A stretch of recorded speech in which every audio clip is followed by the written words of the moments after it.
Suppose कीजिए कि सरकार बनाने के लिए 150 सीट चाहिए। किसको कहेंगे कि तुमको मौका देते हैं, तुम गठबंधन। कहना तो चाहिए किसको? एक को। लेकिन वो चाहे तो कह सकते हैं किसको? सरकार बनाने का निमंत्रण किसको गया? नीतीश कुमार। इधर भी फिट बैठ सकते हैं, इधर भी फिट बैठ। तो ये विवेकाधिकार शक्ति है, यहाँ कोई लॉजिक नहीं चलता। विवेकाधिकार शक्ति मतलब अपने दिमाग का प्रयोग करेगा। विवेकाधिकार शक्ति का मतलब अपने दिमाग का प्रयोग करेगा।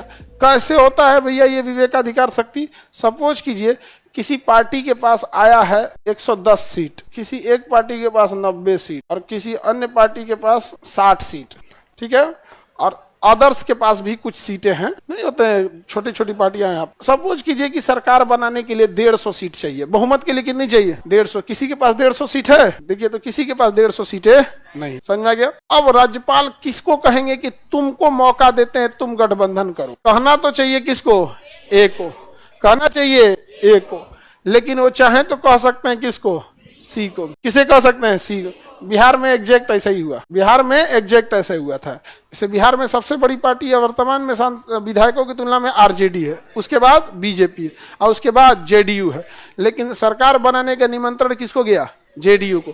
क्योंकि राज्यपाल के पास विवेकाधिकार शक्ति है, लेकिन राज्यपाल को ये पता तो रहता है ना कि हम कौन गठबंधन कर सकता है, कौन गठबंधन कर सकता है। तो दोनों और फिट बैठने वाली पार्टी में एक जेडीयू ही है। अगर बिहार की बात करेंगे, नीतीश कुमार इधर भी फिट बैठ सकते हैं, इधर भी फिट बैठ। बाकी लोग ऐसा नहीं है कि आरजेडी बीजेपी एक साथ फिटे नहीं बैठेगा। तो वहां पर देखिए विवेकाधिकार प्रयोग के तहत सबसे जो कम पार्टी थी, जिसके पास सबसे कम विधायक थे, सरकार बनाने का निमंत्रण उसी को दिया गया। तो ये विवेकाधिकार शक्ति है, यहाँ कोई लॉजिक नहीं चलता। आप तो लॉजिक चला कर लेके गए कितना पे? 110। समझ में आ गया?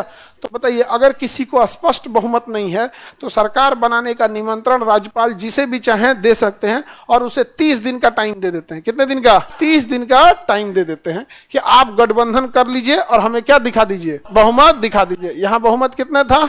150 के आसपास। समझ में आ गया कि नहीं? 30 दिन में बहुमत सिद्ध करना होता है, और अगर नहीं सिद्ध कर पाए तो फिर राज्यपाल पे डिपेंडेंट है। तब राज्यपाल इनमें से किसी को मौका देगा, और अगर ये लोग भी विफल हो गए तुरंत सेंट्रल गवर्नमेंट को फोन कर देगा, या इमरजेंसी लगा दीजिए, सरकार खत्म है, 6 महीने का नोटिफिकेशन जारी करके चुनाव करा दी। समझ में गया? तो ये राज्यपाल के पास यही एक उसकी शक्ति है, विवेकाधिकार। किसके पास? राज्यपाल के पास।